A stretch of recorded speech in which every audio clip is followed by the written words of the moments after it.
Now for the top story, interview with Donald Trump. Candidate joins us now from his New York City headquarters. First of all, you still believe that Egyptian airliner was blown out of the sky? There's a lot of different speculation now. I do, in a certain way. I mean, I don't know what they used, but something bad happened, and we'll see. I guess they'll eventually find out, but I certainly do. I know that plane very well. I know that type of aircraft, and you have thousands and thousands flying millions of miles. There's never been anything like it, so I do, and I think most people do. Okay.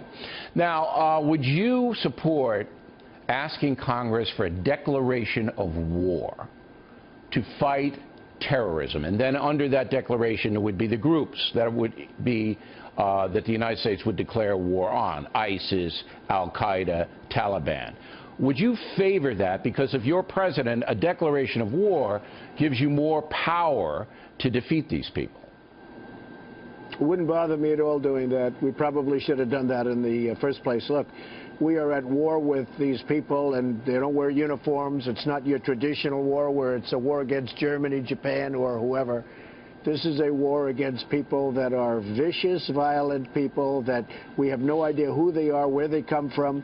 We're allowing tens of thousands of them into our country now. So on top of wars on foreign land, wait till you see what happens in the future. It's probably not going to be pretty. I hope I'm wrong about that, but it's probably not going to be pretty. But it's speculation. And we are allowing, Bill, well, that's not speculation. We're allowing people into our country. We don't know who they are, where they come from. They happen to have cell phones. Some of them have cell phones with the ISIS flag on them. So I think it's something we should be, we have to be very tough and very vigilant. And you've done very well with your national security policy. But I want to get you on the record. Would you ask Congress to pass a declaration of war if you're elected? I would have no problem with doing it, Bill. Okay. That doesn't mean you do it, but I'll take that. Now, no, we discussed... I'll study the facts. I'll study the facts, but I think right now I would have no problem with doing it because we are at war. All right, because it does give the president more power in waging the fight. Now, you and I have gone around and around on ISIS a little bit, and your theory is that you take their oil away, you strangle their ability to finance themselves, and that's one of the components. I say that if you do that... I've said that for a long time. Right. I say if you do that, it's going to be a bloodbath.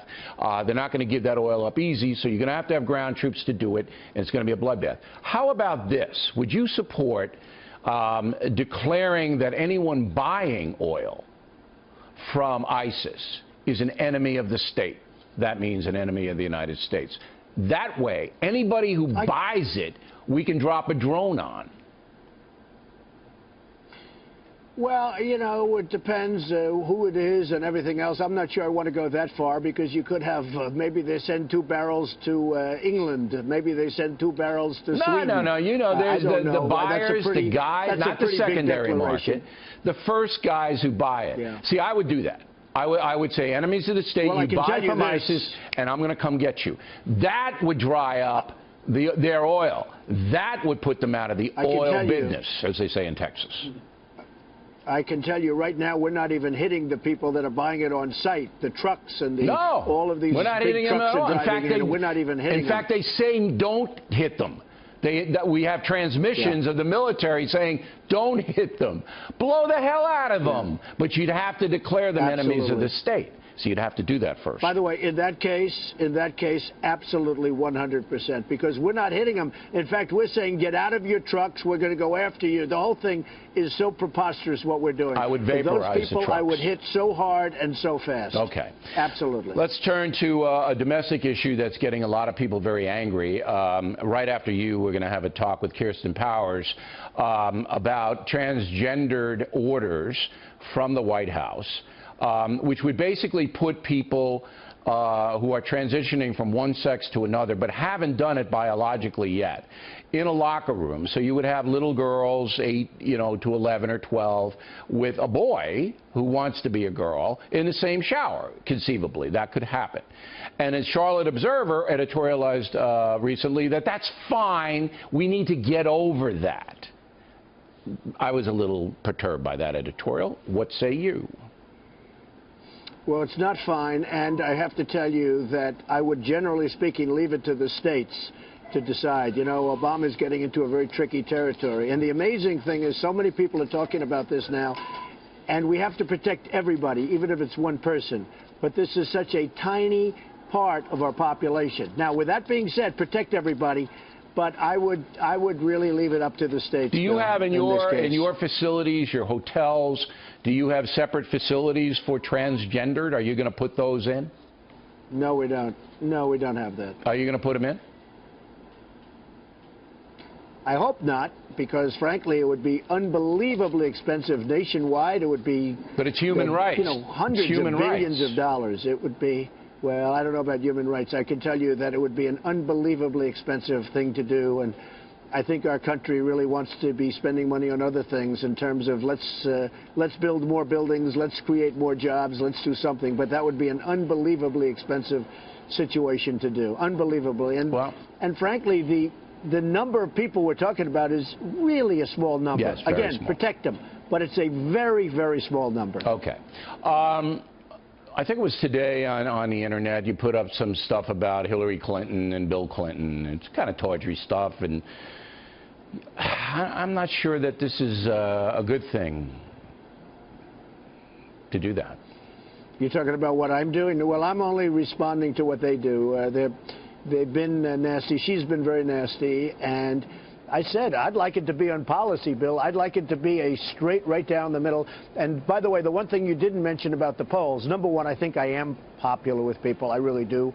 And I think a lot of people that maybe say I'm not, they're going to still vote for me.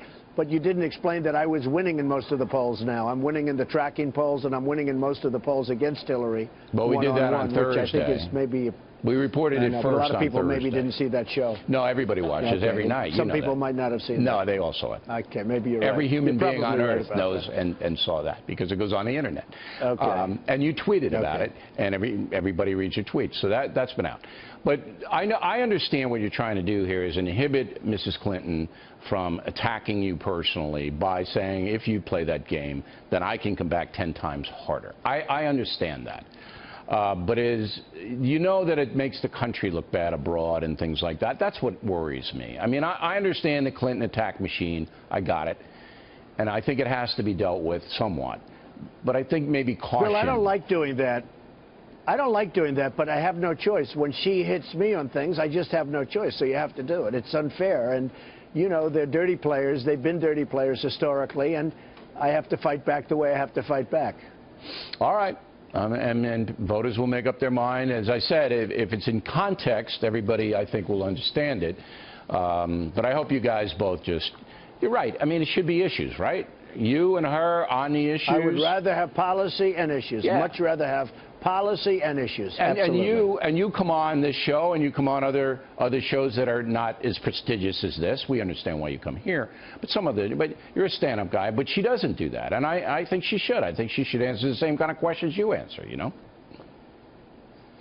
Well, she doesn't, and she goes on very few shows. And I noticed the other night she was on a show, and they gave her set-up questions, and they negotiate their questions. I don't think you can ever say that I negotiate my questions with you. Do you think that would work, by the way? You're going to hit me with. Do you think that would work if you came to my people and said, I want O'Reilly to ask me these questions? Do you think that would work? Yeah, I actually told my people, don't waste your time. It's not going to happen. But I will say this. I will say, if you look at her questions, they are negotiated questions. Yeah. And I'm not saying that's a dumb thing to do, Bill. I'm not saying it's so bad if she can do it. If she can get away with it. But I believe whatever it is, no, you let it fly. I mean, we always give you credit for coming on. We always give you credit for coming on. All right, Donald, thanks again. We appreciate it. We'll see you soon. Thank you.